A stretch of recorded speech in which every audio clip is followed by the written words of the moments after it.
Nice to meet you, Dr. Alessandra. We are discussing about similarities and differences in two cultures of Vietnam and America. Because in fact, many people can speak English fluently and perfectly. However, in some circumstances, they don't know how to behave reasonably and properly because of limited knowledge of the target culture. For example, when we attend a housewarming party in America, how should we act properly and correctly? Could you explain for us, Doctor? Mr. What? Okay, I'd be Mr. happy Thanh? to try. Okay, Yes. Mr. Thanh, have you got any question for Doctor? Doctor, teacher in our group wonder about the difference of the decoration at the housewarming party in America. Could you please explain something for us, Doctor?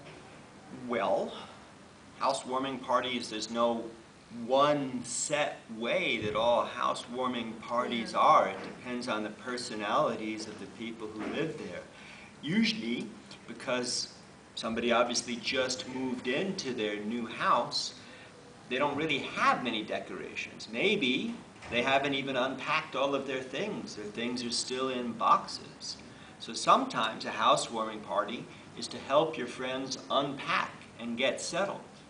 But other people who are more formal and more organized, yes, they might set up some decorations. If they have children like balloons and things like that. Thank you so much, Doctor. But in Vietnam, people don't pay much attention to decorating the house because the house itself looks fresh and beautiful. No. We have one more question about invitation, housewarming invitation, Mr. Thanh. Yes, Dr. Alexander, have you ever taken part in a party in Vietnam? No, I haven't. As the housewarming party invitation in Vietnam are sent out within a week of the event. Invitations are usually delivered to guests by word of mouth. Cards are used for the formal guests only. Doctor, we want to know the way Americans invite the guests to the housewarming party. Again, I don't know that there's any one way that everybody does the same. Some people, younger people, just with their friends, like you said, just word of mouth, saying, oh, we moved in, we're going to have a housewarming party this Friday night, would you like to come? But I suppose, yes, there are older, richer, more formal people who want to have a very big party. And in that case, if they're going to do something like send out invitations and have decorations, they will send out formal decorations, formal invitations. They'll send them out more in advance than just a week so that people have time to plan and put on their social calendar. Oh, there's a big housewarming party next month. They'd let them know. Yes. That's surprising. Thank you for the information. Yes. So what about the gift, Doctor? You know, in Vietnam, gift used to be of various kinds in the past, but now money seems the more common.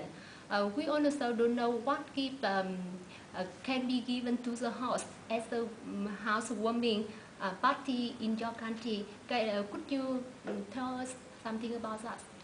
I guess giving money would be very practical, but it seems kind of odd. I don't think most people would think to give money unless, if they ask. Some people, if they organized it, they might say, we have lots of stuff, but we have lots of expenses, so if you could just make a donation. But that would be strange and odd for your friends to do that.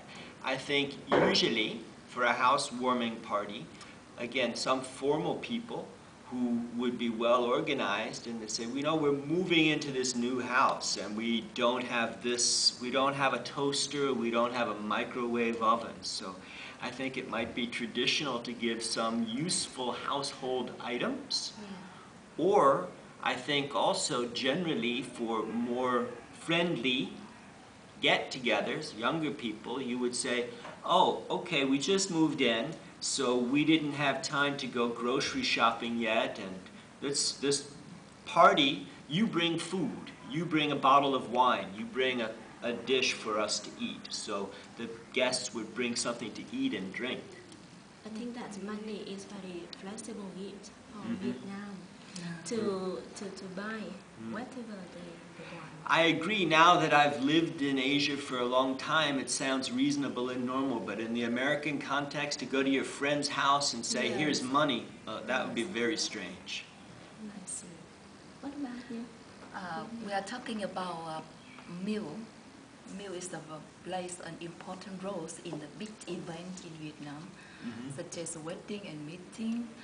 But a formal meal is very common, and it is a good chance for neighbors and relatives who are good cooking, exercise their cooking skill and express their concern, as well as consolidate communities' spirit.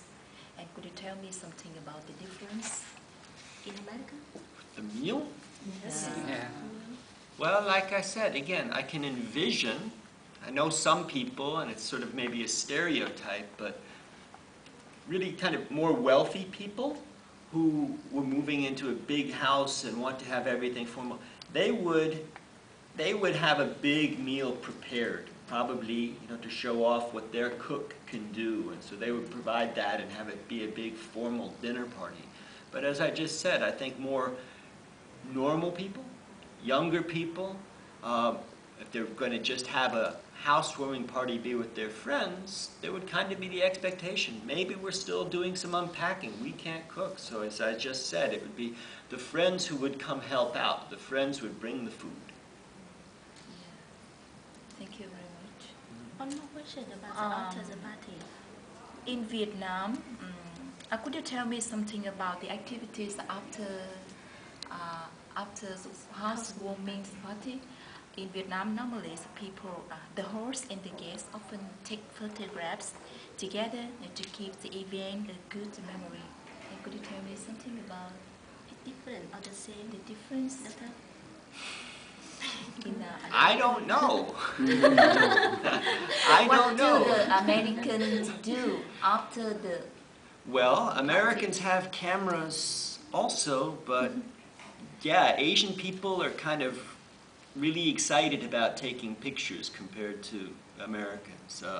There are Americans who take lots of pictures, but probably not as many as you do.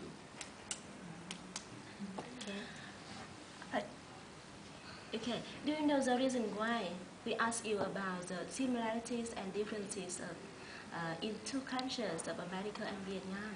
Well, as you said in the beginning, you're teaching your students the language, but you also need to have cultural knowledge. And I imagine you probably have a specific unit in your textbook talking about comparing cultures. And more importantly, we know the importance of culture in language teaching. So we want to obtain more cultural knowledge of the speaking English countries. Later try to integrate culture in English classes to educate our students to behave more properly and reasonably. Okay. Thanks for spending time for us. You're welcome. Okay.